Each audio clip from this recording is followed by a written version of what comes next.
Hi, my name's Phil. I like talking about politics, and in this video I'm going to take a look at what was actually announced in the budget yesterday alongside what the government intend people to take away from it. How do their sound bites stack up against the detail? But first, if you'd like to be notified of daily news in politics, please subscribe to the channel and click the bell notification icon. So the budget, of course, is always full of grand theatre in British politics, at least. I'm not sure what it's like in other countries. Maybe not as much theatre as when Ken Clarke headed up the Treasury, and he was the only Chancellor, I think, in my lifetime who exercised his right to drink a glass of whiskey whilst delivering his budget speech in Parliament. But it's still a big deal, even these days. It attracts a lot of attention. The concept of the budget, of course, is simple enough.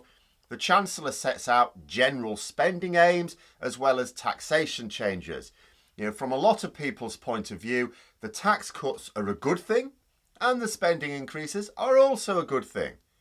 But because we know that a tax cut also means a spending cut and that a spending increase also means a tax rise somewhere in the system, what we need to do is to consider exactly where the money is going.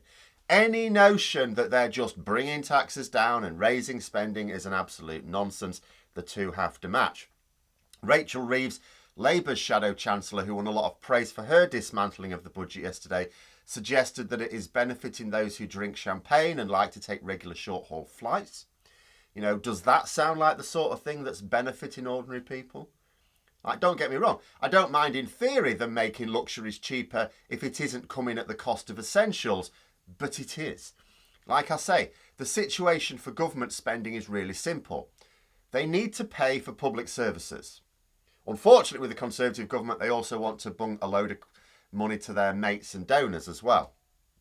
But ostensibly, they need to pay for public services. The cost of doing so comes out of taxes raised.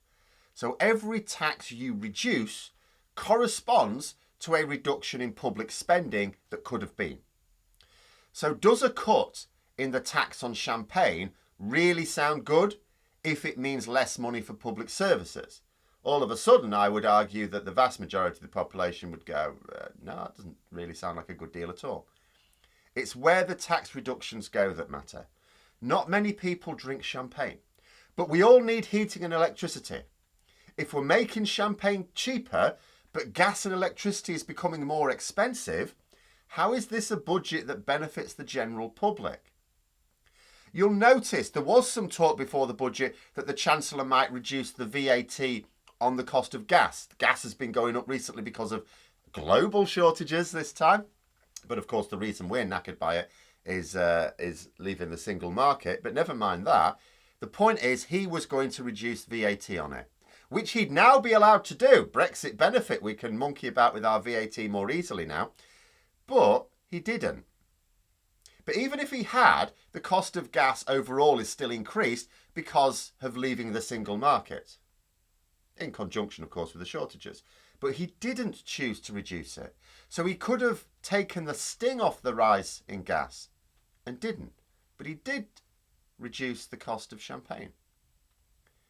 Then there's the short-haul flights. Not many people use a plane to travel a small distance, for which you could take a train or something like that.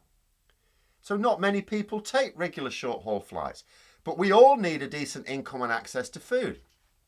So how is making short-haul flights cheaper whilst making food more expensive and reducing the incomes of the poorest helping the general public? In fact, making short flights cheaper, which are generally unnecessary carbon costs, seems to be a questionable policy at any time during this climate emergency, but especially in the week of COP26. Boris Johnson is supposed to be telling world leaders that now is the time for bold action. They will listen to him very politely, I'm sure, but thinking very loudly that this guy has just dumped a load of raw sewage into the rivers and seas, has a trade policy of buying more from the other side of the world and less from his neighbours, and is now making it cheaper to make short flights between destinations where less polluting transport options exist. But back to the budget. What's that, Phil? Sunak said he's making sure the lowest paid are getting more money. Yeah, he said that, but what has he done? Because it's a little bit of an old fib there. It's the old political trick of nicking 50 quid from you, then giving you a tenner, and then saying to everyone around, I've just given him a tenner. he's done a couple of things that in isolation would increase people's incomes. However, he's also done things that have reduced their incomes, and the overall balance is a reduction in income. Now, take the rise in minimum wage, which I refuse to call the living wage as the government do, because it's not. But they've increased it to £9.50 for 23-year-olds that are different age brackets. Now, on the face of it, that is a 6.6% increase. However, first thing first, inflation is expected to hit 5% this year. So it's actually an increase of 1.6%. But that's still an increase, right? No, because there's more to it than that, of course. First of all, when we say inflation is now expected to hit 5% this year, that is the increase in the cost of what is called a standard basket of goods, including a few other things like energy and petrol, which I hope you don't put in your basket.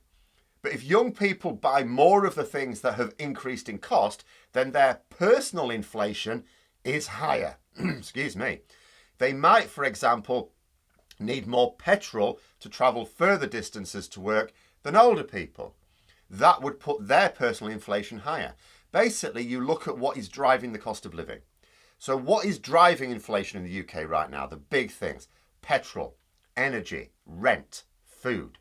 Those are what's pushing our inflation so high right now. And these are all costs that younger workers might reasonably have more of than the general population. Younger people are way more likely to be renting, more likely to need to travel longer distances to work, more likely to have a young family with higher food requirements. Let us assume that you are a 23-year-old on the minimum wage in work. If you are not able to get the usual 37 hours a week of full-time work, or if you have children, you will have lost a lot in universal credit earnings because the Chancellor reduced that by £20 a week this month. If you do work full-time and you don't have dependents, you will be on about 40% of the national average wage, but not entitled to any universal credit. You'll be on your own. So whichever way you look at it, this minimum wage increase is still a real terms decrease, even now, for most, I would argue. But then we go a few months in the future. Next year, there will be no doubt, because next April, the energy cap is expected to rise again by a lot. The extra cost of energy alone will wipe out what's left of any benefit from this minimum wage increase for anyone that wasn't hit particularly badly by the extra cost of renting. Because, for example, they don't have children, or they don't have to cover large distances to get to work, or whatever.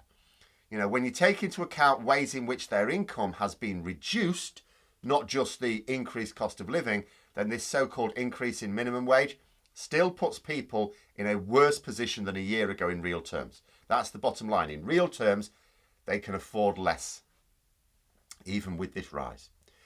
How to sell a cut in income as a rise? Well, that is a well-thumbed chapter in the Conservative Handbook, isn't it? But the other one is how to raise taxes whilst boasting about being a low-tax government. Boris Johnson saying recently, we're all about low taxation. I think they might need to write a new chapter on this one, because the Office for Budgetary Responsibility has confirmed that we now have the highest tax burden of any government in the last 70 years. I need to bring this one up again in a couple of days. The highest tax burden. Not one of the highest. Not higher than average. The highest.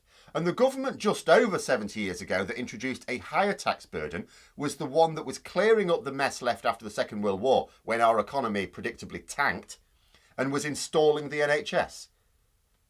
What is this government giving us for our historic tax burden? Yes, our economy is tanking, but that was their political choice with a hard Brexit. And what are we getting out of it that equates the NHS? Nothing. There's no grand plans for anything. They're actually shrinking what we have. You know, the tax rises announced this week were also noted to be higher than those of the Conservatives after the infamous Black Wednesday in 1993. But they will raise taxes to the rafters. Then what they're going to do is they'll lower them slightly below the rafters for the election and claim they are reducing taxes. It's like, we're now bringing taxes down. But it's still higher than when you took power. Imagine if someone halved your wages one day, then the next day gave you a 10% pay rise on those halved wages and told you that they'd put your wages up. Would you buy into that? You'd go, no. That's now a reduction of 45%. If you've reduced my wages to half, that means I'm on 50% of my wages. 10% on that is 55%. That is a 45% reduction in my wage.